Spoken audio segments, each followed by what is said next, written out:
You said the other night that you were surprised at Alexander Isak's fitness. So what are you thinking in terms of him being able to start this weekend, even though obviously you did tell us as well that he won't play the full 90 minutes?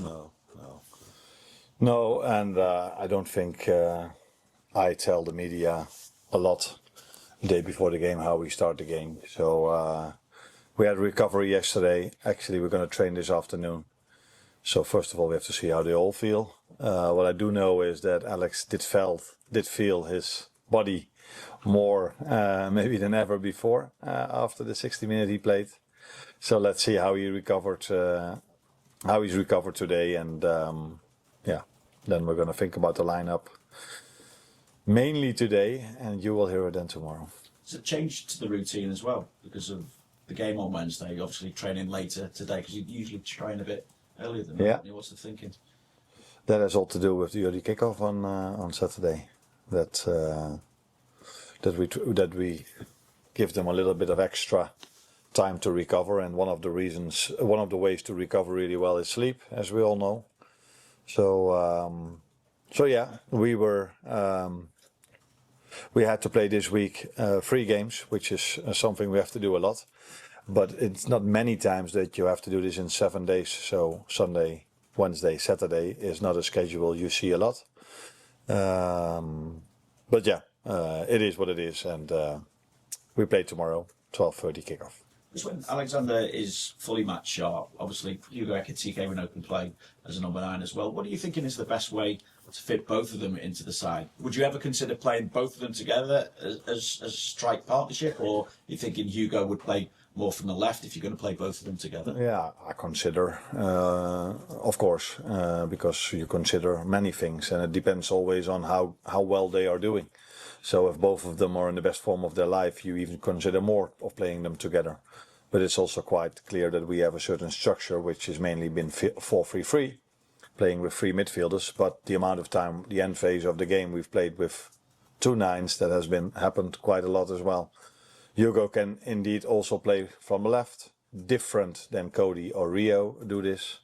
So we have, and that's the good thing about our squad, we have multiple options. But first of all, they all have to still fit for me to have these options. And if some of them are not fit, we might have to use them both in a 4-4-2, or that all depends on the form of them and how many players we have available.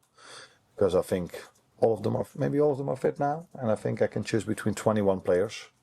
So that's quite normal, isn't it? It's not that it's far too much.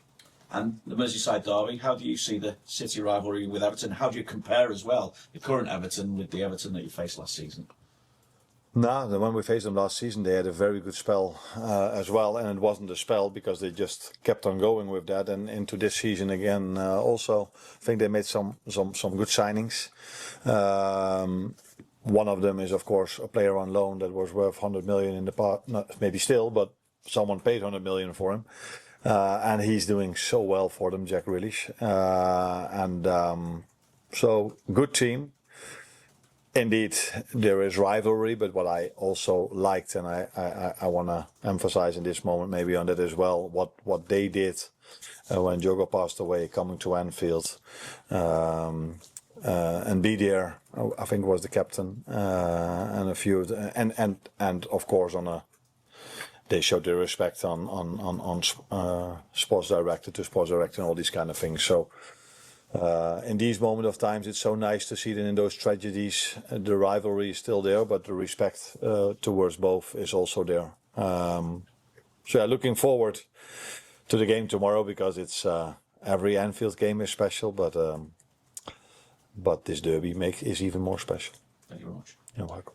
I know, obviously, the rivalry and respect is always there between these two teams, but I just wonder how you felt being part of this fixture last season, and how it differed maybe to other atmospheres and other rivalries that you felt before in your career. No, it differed, if that is the right English words to use. What I like so much here in England is that no matter how much rivalry there is between us and Everton, or between us and United, or if we're going to go to Newcastle with the whole Isak story going on, the fans can just be together. So when we arrived at Newcastle, I saw 10 Liverpool shirts, and I saw many Newcastle shirts, by the way, but the 10 Liverpool shirts could just stand in between the Newcastle fans. That is impossible in Holland.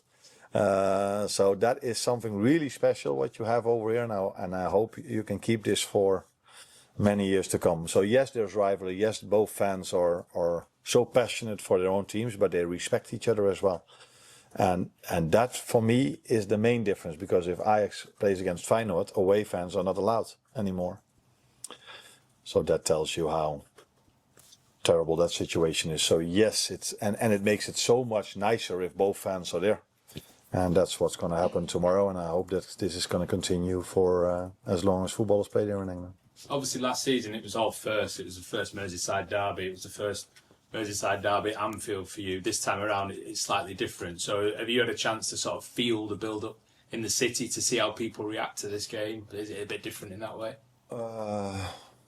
Honest answer is no. I haven't seen this because we had to play Wednesday evening, and that was quite an important game for us as well, and a special game.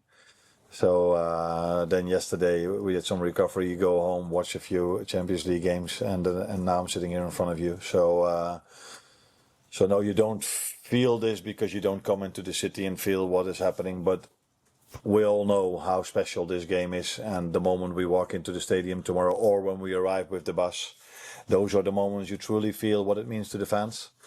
But we don't even need that moment to understand how important this game is. Thank you. Mike? Hi, Arne. How do you go about preparing? It looks like you'll have a few Derby debutants in this game tomorrow. So how do you go about preparing your players who haven't played in a Merseyside Derby for this sort of occasion that maybe even the intensity took you by surprise when you became part of the Liverpool setup? Because it is different, isn't it? I mean, do you get the players to instruct their colleagues, or is it advice from you? Nah, I've experienced the away game as something different than I've experienced before in all the other away games we've played. But I think Newcastle away felt for me similar as Everton away last season. So it's not for the first time these players play this game, and for the new ones, it's not for the first time they play in circumstances where there's a lot of rivalry, where there's a lot of intensity in the game, a lot of tackles being made. So, but I think, yes, the focus should also be on the rivalry, but it should also be on what we need to do to win that game, and that is being intense, that is winning the duels, but that's definitely also going to be playing good on the ball and playing good when we don't have the ball, be intense. And it's again going to be a difficult game because they have many good players. I don't know exactly what they're going to do. Is it going to be like last season when we faced them, a lot of long balls, where this season I've seen them playing out from the back many times really well. Maybe also because they've brought in some very talented and good players that can play both styles. So we have to prepare them for that. And of course, maybe Virgil, Mo, these kind of players will tell the new ones what they can expect. But we are not talking about rookies. And it's not like these players play the first time in a full stadium or in the first time in these kind of games. If you talk about Florian, he's played so many special games in his career already that, and I can come up with all the others as well. That yes, it's special, but it's not miles of other special games they've played. Mo Salah's been breaking records for Liverpool. He's been phenomenal since the day he walked through the door, and he contributes with goals and assists even when he's not at his best. But you could sense maybe the first few games of the season an element of frustration from Mo that he wasn't able to get at his best. But I think we saw maybe for the first time this season he was beginning to sparkle and contribute in an all-round sense. How encouraged are you by that, and what do you think that could maybe add in the coming weeks? Now, for me, when you are a great player, you still attribute to the team if you don't play well. So many players can attribute goals or assists when they play well, but not a lot of them can attribute something to the team when they don't play well. And with attribute, I mean goals and assists. So they can all always give their work rate. But this is what stands out with Mo, I think, even, and which is normal, especially if you're a winger. It's so difficult to always be creative or always be the player he was at Atletico Madrid. But if he's not that player, which is normal, then he still has goals and assists. And I think that is why the fans love him so much and why he's so highly regarded and respected. Because a lot of players can play good when the team plays good or when they play good themselves, but not a lot can do special things when they are not at their best. And that is what he can, and that's what makes him so special, I think. But I prefer to see him like he was in the Atletico game. He was very much involved. That was also very positive. So the Newcastle game, there was hardly ball in play, so it was difficult for every player to be special. But now we played so many balls to him. He was so much involved, touched the ball so many times. Florian find him so many times. So it was that was a joy to watch, to see him like that. But if we don't see him like that, he's still able to score goals, and that's what makes him special, I think. Thank you. Carl? Hi. The two themes of the season have been scoring late goals and conceding 2-0 leads from 2-0 up. I'm just wondering, on that respect, with sort of conceding the goals, have you seen any similarities between each of those occasions, or are they all individually different in terms of, you know, getting in a position where you're so strong and then letting it slip? Yeah. Nah. We've only played 5 games, so then it's difficult to see something for the long term in it. So yes, we've twice we gave away a 2-0 lead. Completely different when you see the goals. Against Bournemouth, we were too open maybe. We missed Ryan in that position in the midfield, so they could just go all the way to our goal and score 2 counter-attacking goals. I don't think Atletico scored 2 counter goals, 2 goals from transition. So you cannot compare that, but it's it's not ideal that if you have a 2-0 lead twice we gave it away. So this is something we definitely have to improve. As many other things we have to improve.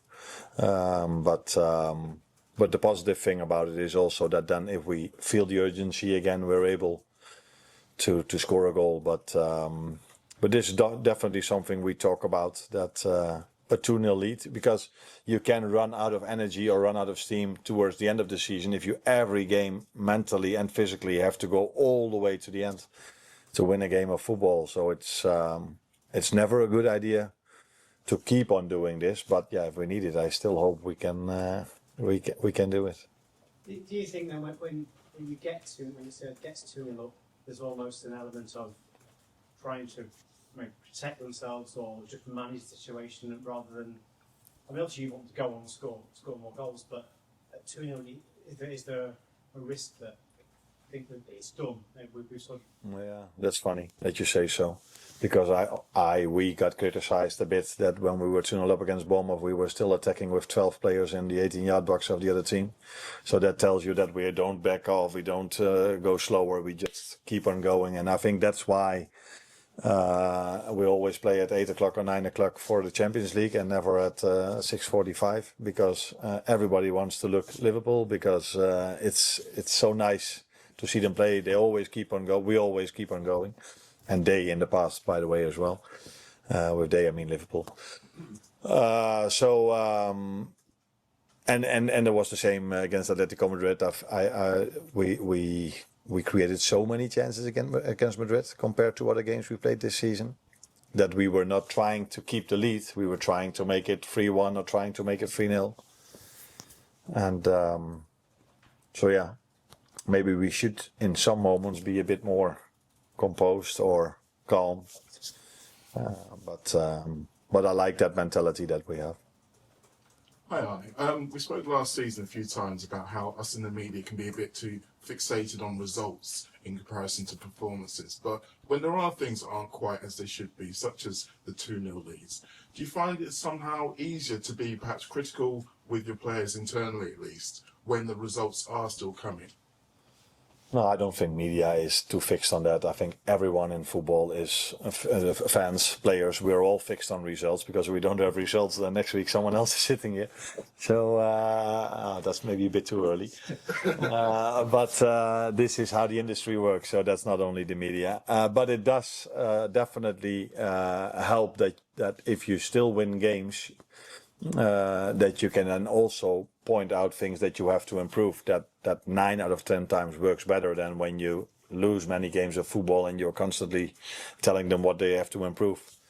So mainly what you do as a manager is if you lose games, then you try to emphasize on the positives as well, where if you lose games, you also emphasize on the positive, but you definitely also tell them what you have to improve. So yeah, it's I prefer the situation of winning the games and then pointing out that we can still improve things compared to losing games and being positive. Well, Kees Jones seat when we got in the break.